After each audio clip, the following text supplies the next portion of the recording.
যাদের রক্ত দিতে হয়েছে, যাদের তাজা রক্ত এই জমিনে ঢেলে দিয়ে এই নির্বাচন সংগঠিত হয়েছে, তাদের অন্যতম হলো আবু সাইদ। কিন্তু এই সরকার 21 পদক দিল, স্বাধীনতা পদক দিল, এই সরকার আবু সাইদকে বীরশ্রেষ্ঠ ঘোষণা করতে পারলো না। এটা আমাদের জন্য লজ্জাজনক। আমরা মনে করি এই আবু সাইদে আমাদেরকে 16 বছরের জুলুম নির্যাতনের মূলোৎপাটন করে নতুন বাংলাদেশ, স্বাধীন বাংলাদেশের সূচনা করেছে। সুতরাং দ্রুত সময়ের ভিতর আবু সাইদকেও বীরশ্রেষ্ঠ ঘোষণা করতে হবে। সম্মানিত সাংবাদিক বন্ধুগণ, আধিপত্যবাদ বিরোধী লড়াইয়ের অগ্রসৈনিক শহীদ শরীফ ওসমান হাদি জীবন দিল। আমরা তখনই বলেছি, তৎকালীন গোয়েন্দা সংস্থার জড়িত থাকার অভিযোগ করেছিলাম এবং বলেছিলাম ভারত এবং আওয়ামী লীগের ফান্ডিং এ সেই ভারতীয় গোয়েন্দা সংস্থা র এর পৃষ্ঠপোষকতায় খুন হয়েছে। আর আজকে মমতা ব্যানার্জি প্রকাশ্যে বলে দিলেন যে অমিত শাহ নিজে এই খুনের সাথে জড়িত।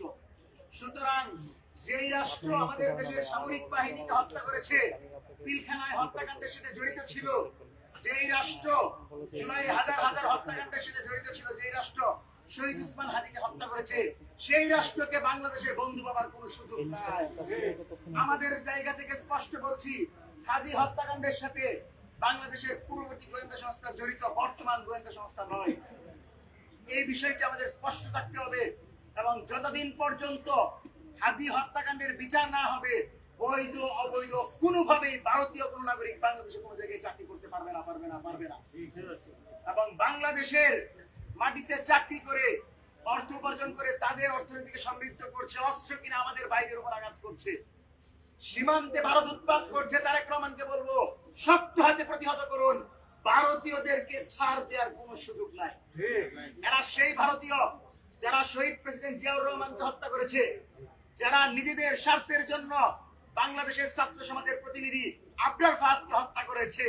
আমাদের টাকা দিয়ে আমাদের নাগরিকদের উপর অস্ত্র চালাবে, আমাদেরকে হত্যা করবে, আর আমরা তাদেরকে বাংলাদেশে চাকরি করে বসবাস করার সুযোগ দিব, এটা সম্ভব না। সুতরাং সরকার যেন দ্রুত সময়ের ভিতর ভারতীয় নাগরিকদের ওয়ার্ক পারমিট বাতিল করে, আমরা সেই দাবি জানাচ্ছি।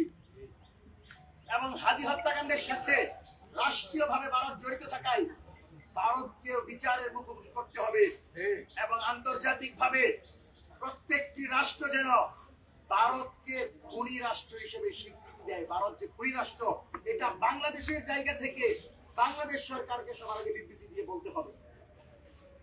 সম্মানিত সাংবাদিক বন্ধুগণ, এই জঙ্গি রাষ্ট্র কোনোভাবেই আমাদের সীমান্তকে স্থিতিশীল হতে দিচ্ছে না, বিভিন্নভাবে পুশিং করে বাংলাদেশকে অস্থিতিশীল করতে যাচ্ছে। সুতরাং এই সরকারকে উৎখাতের চেষ্টায় ভারতের ষড়যন্ত্র এখনো চলমান আছে বলে আমরা মনে করছি। সম্মানিত সাংবাদিক বন্ধুগণ, আপনারা জানেন দেশে বর্তমানে প্রায় 2.5 লক্ষ ভারতীয় নাগরিক বৈধ এবং অবৈধভাবে চাকরি করছে।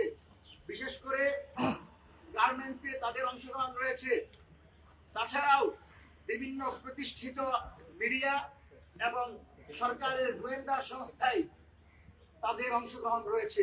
সুতরাং ঘাটতি মেরে থাকা এ সকল ভারতীয় নাগরিকদেরকে চিহ্নিত করতে হবে এবং বিশেষ করে বিবিএস এর তথ্য মতে 1908 জন নাগরিক যারা সরকারি পারমিশনে বাংলাদেশে কর্মরত, এদেরকে দ্রুত সময়ের ভিতর পারমিট বাতিল করে বিদেশে পাঠিয়ে দিতে হবে।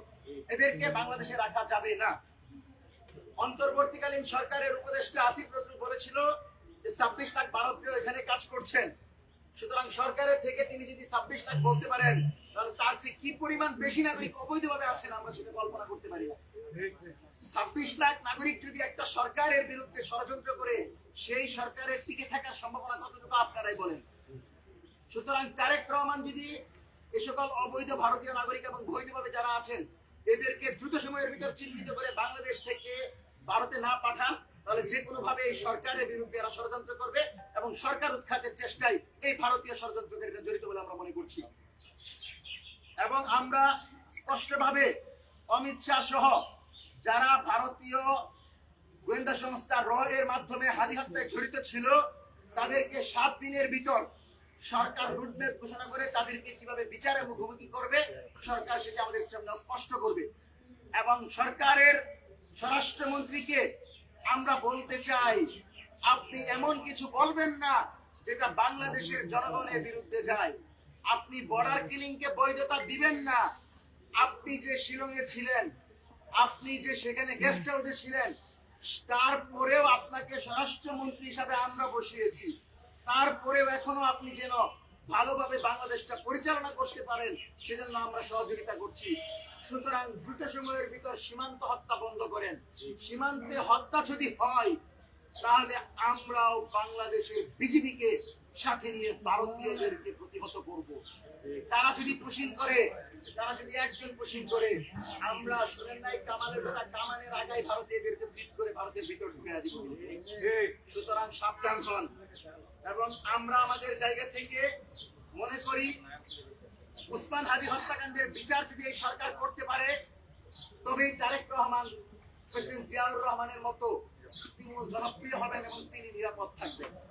তার নিরাপত্তার জন্যই তো এদের বিচার হওয়া প্রয়োজন। তার নিরাপত্তা নিশ্চিত করার জন্যই তো পিলখানা হত্যাকাণ্ডে যারা জড়িত ছিল এদের প্রত্যেককে ফাঁসির দড়িতে ঝুলানো প্রয়োজন। আরেকটি বিষয়, যে এই সরকার জনগণের সরকার, এই সরকার এমন সিদ্ধান্ত কেন নিবে যেটা জনগণের উপর জুলুম হয়ে যায়? ইতিমধ্যে জ্বালানি তেল এবং বিদ্যুতের দাম বৃদ্ধি পেয়েছে। আপনারা 2 মাস 3 মাস হয়েছে ক্ষমতা নিয়েছেন, এখনই যদি জনগণের গলা টিপে ধরেন, তাহলে জনগণ তো আপনাদের বিকল্প বেছে নিতে কোনো কুণ্ঠাবোধ করবে না।